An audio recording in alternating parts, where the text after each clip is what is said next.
Hey everybody, it's Odd Dustin. Welcome back into the Mosh Pit. And I wanted to go over an awesome looking crowd-sourced game called Crowsworn that was released on Kickstarter and is going for the next 25 or so days from the recording of this video. They have blown up. I mean, they hit stretch goal, then created stretch goal. Now they're going, you guys are funding us pretty quick. We got to figure out some new goals. So I wanted to kind of review what the game is, my opinions on it, and why I'm not sure if I will play it, but I love the look of it. So let's get into it. Now you can see right here on the front page, they funded $100,000 in only 3 hours. It was super quick, and have 25 days to go. Oh, boom, one more backer there. Somebody just backed it. There are a lot of options in here, and a lot of for Kickstarter.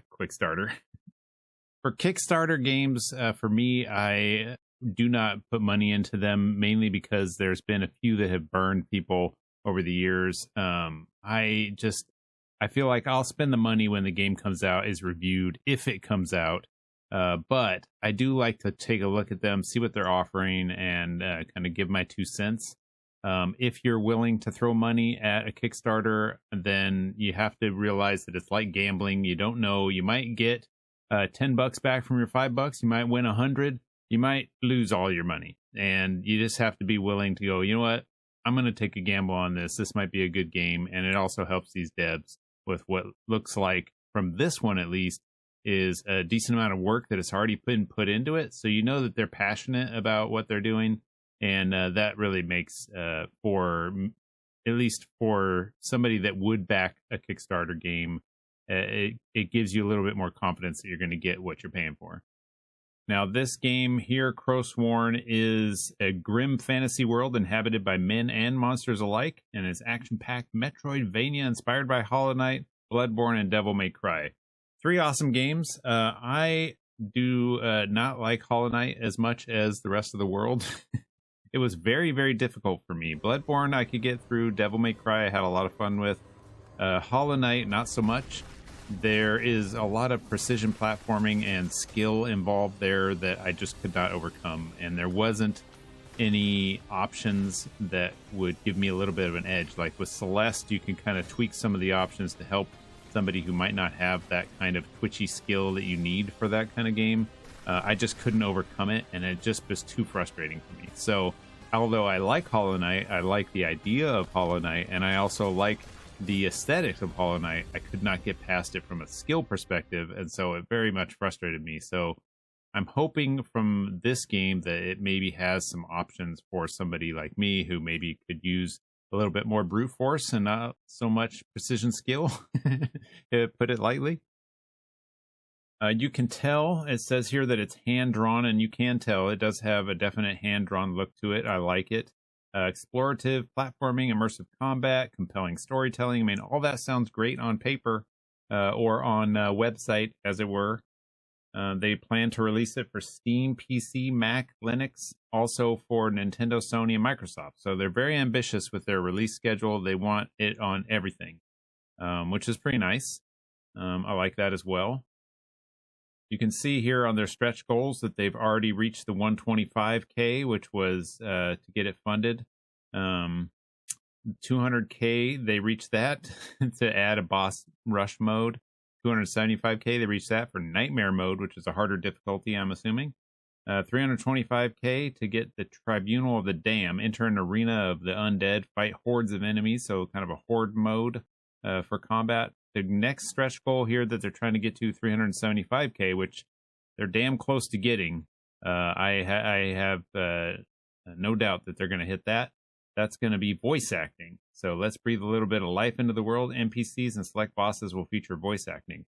Now, some of these stretch goals, although you can only throw so much money at time, I think is going to extend the time. They do say under the risks category of their Kickstarter page that they hope to have it out in 2023. I have a feeling this is going to be pushed to 2023 at a minimum. Especially if you start adding voice acting, that just adds another level of development cost and time.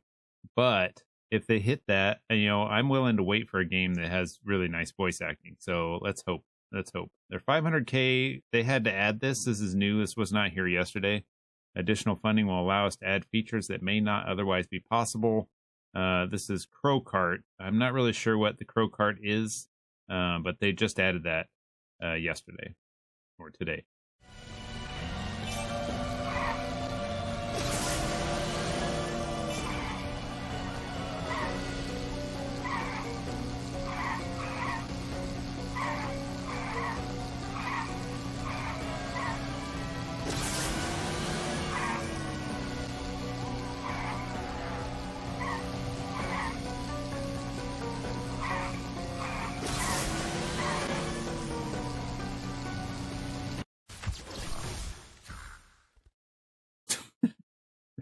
Okay, what the hell was that? Come on now. They're adding Mario Kart into the game. Well, you can read more about that if you want to on their page. I will link to that in the comments and description. Sorry, in the description down below. If you want to read more, you can check out this. If you also want to back it, you can. The game itself, though, if you look at the trailer and the pieces that they put out on Steam, you can see some fan art and not fan art. Sorry, I'm looking at this page and reading it. You'll see different screenshots that you can see of the game. It has a massive Hollow Knight feel to it. In fact, I feel like the aesthetics are ripped right from the. I thought, when you look at this, if somebody didn't tell you, you'd think, oh, is this the new Hollow Knight game that hasn't come out yet? It very much has that feel. And I'm hoping, though, that the actual gameplay is a little bit more, because it's got the guns and stuff in there, there's a little bit more Devil May Cry, where you've got some options for combos and things for doing different builds. So that way I can build into something that the combat is doable for a player like me. On their Kickstarter, you can also listen to some sounds that they have, some songs here from their trailer that's up on SoundCloud. That's pretty nice. The story of the game in Firandel, I think I'm pronouncing that right. A dark, oppressive world where even the air seems to carry weight. You awake from a deep slumber, find yourself in a coffin, buried in an unmarked grave, surrounded by unfamiliar territory. Seemingly void of purpose, you venture forth, attempting to retrace your steps and regain the lost memories, which all sounds great. I like RPGs. I love anything like that where you wake up in a coffin. That sounds great. All of it good. Darkness. I love darkness in a game. Leaving behind your grave, you discover the small, dilapidated village of Angsthel. The village is inhabited by peculiar characters with unknown intentions. The inhabitants speak of a world cursed by a dark god. They speak of a world forced into perpetual penance for the sins of its fathers. Attempting to unravel the mystery surrounding Angsthel sends you down a perilous path. As you lay waste to monsters that stand in your way, you continue to explore the neighboring lands in an attempt to uncover the truth behind your burial and the secrets surrounding this strange curse. So, awesome sounding story. Typical of something dark and mysterious like this. Has a very familiar feel. Has an awesome look to it. If you look at the gameplay, you say that you've got a lot of the typical platforming Metroidvania kind of combat, jumping over things, dodging, shooting with your gun, attacking with a scythe. It looked like you also have some kind of sword or something like that, not a nail like you do with Hollow Knight. And it says here for gameplay, in Crowsworn, you will explore a giant interconnected world that is inhabited by vicious enemies and monsters. Danger lurks around every corner. You will use a wide array of abilities to overcome platforming challenges while simultaneously juggling combat encounters. Every challenge is designed with the intent of having the player feel like a total badass when they triumphantly overcome it. As you explore the non-linear world, you will discover new abilities that will allow you to backtrack and unlock new regions of the world. As you explore, you will encounter bosses, and they will be challenging, and they will be epic. All right, well, challenging and epic bosses sounds like a great Metroidvania. Hopefully, the world itself has some checkpoints in it. One of the frustrating things about Hollow Knight was not having room checkpoints. and things that could help for repeatedly dying and having to go all the way back and being so lost. So hopefully they have a good mapping system and checkpoint system. That's one thing that really pissed me off about Hollow Point was I felt like Hollow Point. Hollow Knight was I felt like the checkpointing and mapping system was a little turds. It was very easy to not know where the hell to go next, and also get frustrated by the massive amount of checkpointing that was a little too Dark Soulsy and not enough intuitive for me. Combat and abilities. In Crowsworn, you're equipped with 3 unique weapons that you will use to defeat enemies as you traverse the world. These weapons are a scythe, pistols, and Corvian magic. So it's the scythe, I guess, that you're always fighting with. I dig that. A scythe is a primary weapon of choice when it comes to close combat encounters. It will deal the most consistent damage at close range and will not consume any resources. The scythe will also be your primary weapon when interacting with environmental triggers and hazards. So smashing open stuff, moving things out of the way, that kind of thing. The pistols are an exceptionally powerful tool when you need to dispose of an enemy from a distance. Although the damage is limited by the number of bullets you can chamber, the pistols can reload at no cost. The player should be wary when they choose to reload, as the action takes a brief period of time to execute. As such, it should be reserved for moments when you're outside of combat. I see. So it takes a little bit of time to reload. I'm wondering if you can spec into faster reload times, larger chambers, that kind of thing. If you can find upgrades, I'm assuming you probably can. Corvian powers are the most flexible and diverse weapon in your arsenal. These dark magic powers can do ultimate multitude of things, whether it be firing long-range projectiles, burst area effect explosions, or launching deadly shadow hands to pull your enemies to their doom. Get over here! Your Corvian powers have you covered. These dark magics are intended to bridge the gap between ranged and melee combat as well as magnify the extremes. Although these powers are more powerful than the other 2 weapons, they must be used more sparingly as they will consume malice. When malice is a resource that can be generated strictly when you deal damage to enemies with your scythe. I see. So you're smashing people with your scythe, cutting them open, building up your malice points, and when you get to a certain place, the malice points can then be spent to use these dark powers, the Corvian powers. And that sounds pretty cool. I actually like that. Having a magic meter, MP, as it were, that either regenerates or regenerates based on your actions is pretty cool. I like that. Rather than having to take a magic potion where it depletes and you're like, oh, well, I don't have that unless I take this potion. Now I got to make sure I have this potion, and that kind of stuff is a little annoying. I like something that's a little bit more natural and regenerates over time slowly, or regenerates from you doing an action like damaging somebody with your scythe. So I think that's a good choice. Taking inspiration from Bloodborne and Devil May Cry led to the design of a highly stylized, fast-paced combat system. Designing a complex combat system did not come without its fair share of challenges. We've gone through great lengths and spent countless hours iterating on the control, feel, and responsiveness in order to ensure the game feels great to play, which is pretty cool. I dig that there's so much work. Now, sometimes you'll find a Kickstarter where the game is more concept than game, and it also maybe has like a really nice cutscene that they've made or they've paid somebody to make that makes the game appear awesome. This one you can actually see not only a cartoon stylized opening intro scene in the graveyard, but also actual gameplay, multiple different levels of gameplay too. It's not just one single small little section. It looks like a fairly decent size of the game has been put together. So under the risks and challenges section of the Kickstarter, you can see at the bottom here, it says many core aspects of the game have been completed, from the core main character animations to unique game mechanics. We've got it already. What's left is to illustrate and develop the remaining elements of the massive world we want to create.